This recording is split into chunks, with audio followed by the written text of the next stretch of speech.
일상에 바쁜 여러분들을 대신해서 지식과 인사이트를 정리해드리는 매일 독서 매일 인사이트입니다. 오늘은 심인경 작가의 나의 아름다운 정원, 이 책에 대해서 한번 살펴보도록 하겠습니다. 꼭 정기적이진 않지만 한 달에 대략 한 권 정도 소설을 이제 추천해 드리려고 하고 있는데, 오늘 소설 추천 시간입니다. 이 책은 출간된 지가 상당히 꽤 되는 책이에요. 책값도 9,900원으로 매우 저렴하고, 저는 오디오북으로 들었는데 소설은 오디오북으로 듣기에도 굉장히 좋은 것 같아요. 편하신 대로 꼭 한번 읽어보시면 재미, 감동, 그리고 도움이 되는 그런 소설이 되지 않을까, 그런 확신을 갖게 됩니다.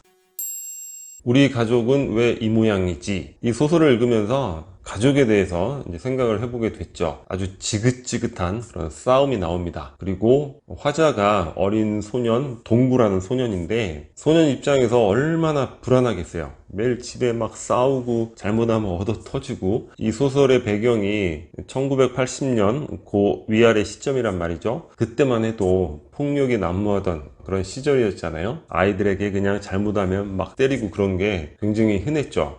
가족 구성원이 이제 할머니, 아빠, 엄마, 그리고 동구, 그리고 영주라는 여동생이 이제 태어나면서 소설이 시작이 되는데, 할머니가 우리가 쉽게 상상할 수 있는 그런 캐릭터가 아니에요. 인자한 할머니, 그런 모습이 아니라 굉장한 파이터 같은 그런 기질을 가진 이제 할머니입니다. 며느리를 매우 못마땅해 하고 있죠. 당시 시대에 있어서는 일반적인 모습이었던 것 같아요. 왜냐하면 그 할머니가 살았던 그 전 시대, 그때의 또 남편의 모습, 개개인의 캐릭터가 문제가 많고 인성이 잘못되고 그런 걸 떠나서 시대라는 환경 조건이 그러한 삶들을 많이 만들어냈던 것 같아요. 그 속에서 또 남편한테 핍박을 받으면서 아들에게 의지하면서 삶을 살아온 거죠. 그러니까 아들에 대한 집착, 애착이 얼마나 강하겠어요. 그 결과가 며느리에 대한 분노, 일종의 학대까지도 나아가는 그런 경향을 보이고 있는 이제 할머니입니다. 그러면 동구의 입장에서 아빠가 중간에서 중재를 잘 해야 되는데, 또 그 시대, 80년 그 시대의 아빠의 캐릭터라는 거는 그 어린 시절에 자기만을 믿고 보살피고 의지해온 그 엄마에 대한 무언가 그 의리? 그런 것들이 있기 때문에 그런 것들을 잘 하지를 못하죠. 이 책에 묘사되는 아빠는 사실 좀 화가 나는 그런 존재일 수도 있어요. 할머니와 엄마가 싸울 때 중재해서 현명하게 대처하는 것이 아니라 오히려 엄마를 때리는, 근데 폭력적인 묘사, 당시에 이렇게까지 폭력적이었나 싶을 정도로 사실은 좀 의아하기도 하고 유쾌하지도 않았는데, 하여튼 엄마를 또 때리는 그런 모습을 동구가 많이 보게 되죠. 그리고 자신은 난독증에 걸려 있습니다. 글을 분간을 못하는 거예요. 일종의 그건 질병이거든요. 그러니까 책을 읽지 못해요. 초등학교 3학년이 되도록. 그러니까 집에서 이제 못난 놈이 되는 거죠. 또 글 못 읽는다고 아빠한테 맨날 맞고, 할머니한테 맨날 구박받고, 엄마한테도 구박을 많이 받게 되는 거죠. 그러니까 동구한테는 좋을 게 없는 거예요. 학교 가서 멍 때리다가 집에 오면 혼나고, 그리고 가만히 저녁 먹고 쉬고 싶은데 또 날아다니는 거죠. 막 쟁반 날아다니고 밥상 엎어버리고 막 얼마나 불안하겠어요. 일반적인 경우라면 온전하게 정신을 유지하기도 힘든 그런 수준의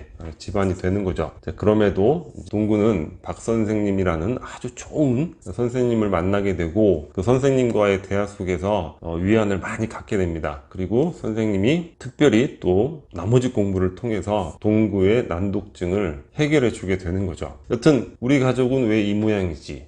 이러한 부분에 있어서 우리가 생각해 볼 부분은, 가족의 불안, 이런 것들은 나만의 것이 아니라 보편적인 것이다, 이렇게 생각을 할 필요가 있지 않을까, 그런 생각을 해봅니다. 고민을 토로하는 프로그램이라든가 법륜 스님의 증문즉설, 이런 걸 보다 보면 지긋지긋한 가족, 불안한 가족에 대한 토로가 굉장히 많이 나와요. 그런데 대부분이 왜 나만 그렇게 불우한 환경에서 자라게 됐을까, 이러한 원망인 경우가 상당히 많거든요. 그런데 실제 우리가 화목이라는 이런 상태로 가정하는 그런 가족은 존재할 수가 없죠. 물론 갈등 있고 싸우고 막 서로 싫어하고 이러한 문제도 있겠지만, 그런 문제가 없다 하더라도 가족에게는 죽음이라는 문제가 있고, 누가 먼저 죽게 되는 경우, 그리고 질병이라는 문제도 있잖아요. 불치병으로 평생 누워있는 가족이 있을 수도 있고, 그리고 시기에 따라서 빈곤이라는 또 고난을 겪을 수도 있는 거죠. 그래서 가족이 함께 어우러져 살아가는 이런 과정, 누구나 어떤 가족이나 다 문제가 있다, 그리고 그 정도의 차이는 있겠지만 누구나 자신의 문제를 가장 크게 느끼기 때문에 객관적인 정도의 차이 이런 건 없는 거죠. 그러니까 저도 그런 문제들을 이 소설을 읽으면서 다시금 떠올린 것 같아요. 당시에는 힘들었지만 시간이 지나면서 또 잊혀지게 되는 거니까 아 맞아, 나에게도 이런 문제들이 있었구나 이런 생각을 하게 됐습니다. 지금 지긋지긋한 가족, 불안한 가족 때문에 힘들다면 더욱이 더 이 소설을 한번 읽어보시면 도움이 되지 않을까 그런 생각이 듭니다. 그리고 이 소설의 마지막 부분에 이제 해결되지 않는 극한의 갈등 상황이 설정이 되는데 그 속에서 이제 동구가 박 선생님의 가르침을 떠올리면서 깊이 생각을 하고 그 문제를 어떻게 해결할 것인가, 타인을 이해하려고 노력하고, 그리고 가족 누군가에게 희망이 되어주려고 일종의 헌신, 희생도 하는 것이고, 이런 과정을 보면서 굉장히 가슴이 뭉클해지죠. 어린 동구로 인해 중년이 성장하는 소설, 방금 전에 말씀드린 바로 그 부분입니다. 동구처럼 깊이 생각하고 이해하려고 노력하고, 내가 동구였다면 그렇게 할 수 있었을까? 못했을 것 같아요. 할머니 원망하고 아빠 원망하고 엄마까지도 원망할 수 있는 것이고, 또 어떠한 죽음에 대해서도 극복이 쉽지 않았을까, 이런 생각을 하게 됩니다. 하지만 동구의 그런 깊은 생각과 마음, 그런 것들이 이제 이렇게 우러나고 발현되는 걸 보면서 많이 반성을 하게 되죠. 우리가 소설을 읽으면서 많은 것들을 배우잖아요. 저는 그 소설 속 인물의 어떤 좋은 행동, 그런 것에서 모델을 찾고자 하고, 그러니까 좋은 삶의 어떤 원형, 그런 것들을 발견하고 제 삶에 적용하고자 하는데, 이 책에서는 동구를 통해서 그런 것들을 느끼게 된 것 같습니다. 이 소설로 인해서 내가 확실하게 성장하겠구나, 이런 느낌을 아주 강하게 갖게 된 그런 소설책이 아니었는가. 그리고 동구에 대한 박 선생님의 묘사가 어른스러운 아이,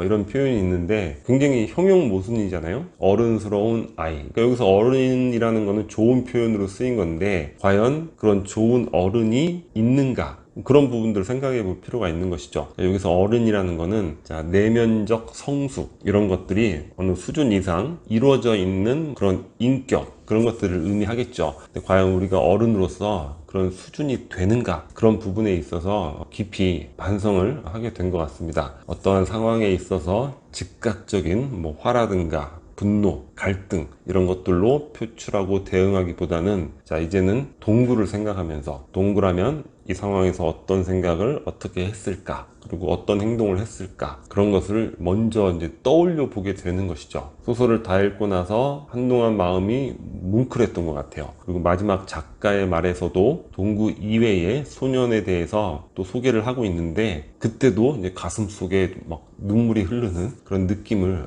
갖게 되었습니다.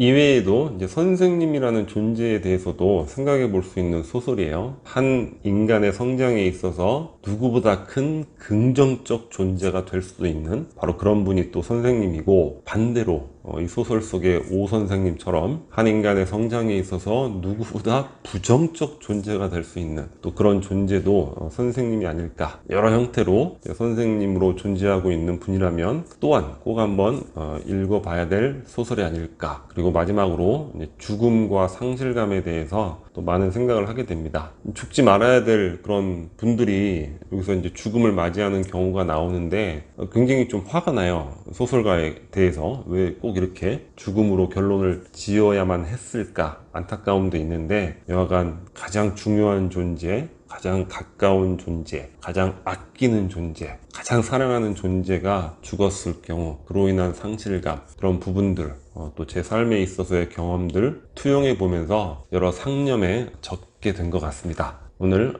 나의 아름다운 정원 소설책 추천을 해드렸는데, 이미 많은 분들이 읽어보셨을 텐데 안 읽어보셨다면 꼭 한번 읽어보기를 추천드립니다. 자, 오늘 영상은 여기서 마치도록 하겠습니다. 이 캐릭터가 구독 버튼이고요. 구독과 좋아요 많이 부탁드리겠습니다. 감사합니다.